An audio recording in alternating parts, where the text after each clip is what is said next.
At that point, I was someone who had a lot of great ideas, wasn't really sure how to execute them, and was afraid of standing in my own power or taking a stand for things that I knew I wanted to do, but just was afraid of how the path was going to unfold. And a lot of the work that we did together was uncovering what I really wanted to do and kind of drumming up the power inside of me in order to help facilitate moving forward, taking action, and following through with the dreams that I really wanted to pursue. One of the reasons that I knew, I had followed you for a while. I had worked with a previous coach that you would know and were friends with.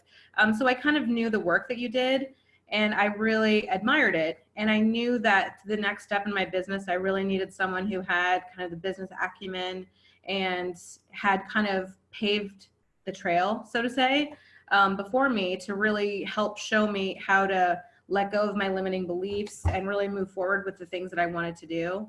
And one of the big things that I think really helped was doing the hypnosis that we did in the beginning, of uncovering some things that I didn't even really knew were an issue, and just kind of looking at those and examining them and working through those really helped kind of springboard a lot of the transformation that I had with my business and different goals and things like that.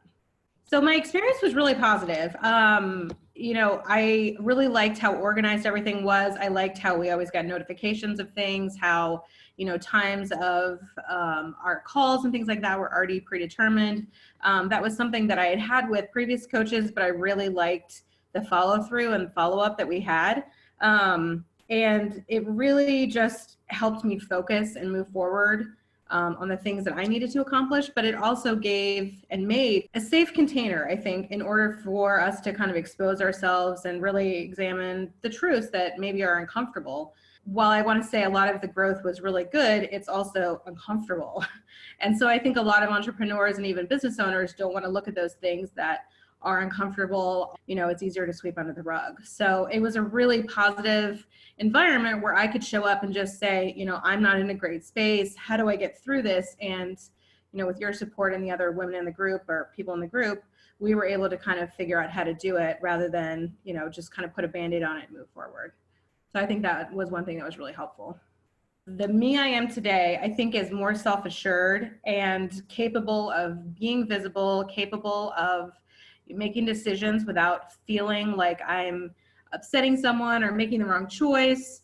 A lot of it has to do with, really honoring my journey and not getting caught up in what other people think, how other people feel, and acknowledging that, I'm pursuing my own path and my own direction. And that's really going to help me serve the most amount of people by honoring that. And that's one thing that I really am thankful for, in our growth together. The intention that I set last year, and I know it's one thing that we kind of joked about, was that I thought, wouldn't it be cool to travel once a month? And that was an intention that I set last year. And we started working together halfway through the year. And usually that's at the point where I kind of tell myself, okay, it's okay if I don't meet my goal or do this or do that.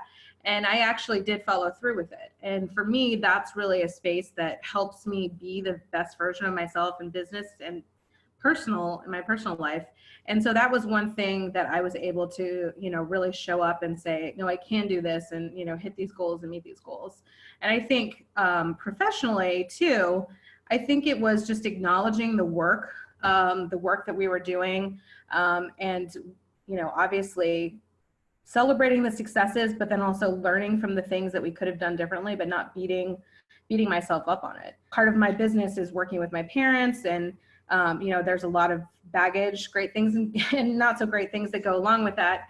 And just working through that, I think, was really, really helpful in being visible and, standing up on my own 2 feet and saying, this is how I want to run things, even though we're all working together. And then I think the last piece was truly being visible and being comfortable and being myself and not staying in the shadows and saying, I'm comfortable with being behind the scenes and doing different things, and really being visible, not only in social media, but also in professional and personal life, and, really adhering to that and owning those experiences for myself. I think that was a huge thing. think the biggest surprise, and I know that's something that you talk about a lot, but is letting go of resistance and how easy it is to really have success and bring in abundance without having to push and force and, really have a difficult journey where you're struggling and suffering. And really that if you're in alignment and you're doing things that you really enjoy and are passionate about, then it's very easy to make abundance, to make a difference, and to kind of gain that success and admiration that you're looking for, whether in immediate social circles or with clients you're working with. And I think that was a really huge testament to the course. Think about the person that you want to be in a year from now and what that person would do in order to take the action to better themselves and move forward. And definitely having the support system and the structure of this course, obviously having your advice and insight, and then also having the insight of the group is really valuable and helpful just to see perspectives from different people. But I think ultimately you have to think about who do you want to be from, a year from now, from 2 years from now, and how bettering yourself will get you there faster. It's not that you're doing all the work for me, but it's you're allowing us to see ourselves in a magnified container so that we can improve ourselves faster, and I would say more efficiently than other courses and programs I've been in. I think anyone in this position who has thought about doing coaching or thought about doing a program, thinks to themselves, okay, is it worth the investment? Or, how do I know if this is a sign? In your heart if this is something that you want to do. If you're being pulled to it, or if there's anything that you have any sort of attachment to about, okay, this seems interesting, or I want to work with this person, then you need to pursue that because that's telling you something, and that's one step on a path leading you to somewhere that you need to be going. So anyone who is considering a course or considering working closely with Bree and the group that she offers, you're going to get your investment back no matter what, depending on the work you put in. But you have to trust that inner gut of saying, this is a direction I need to go in order to better myself.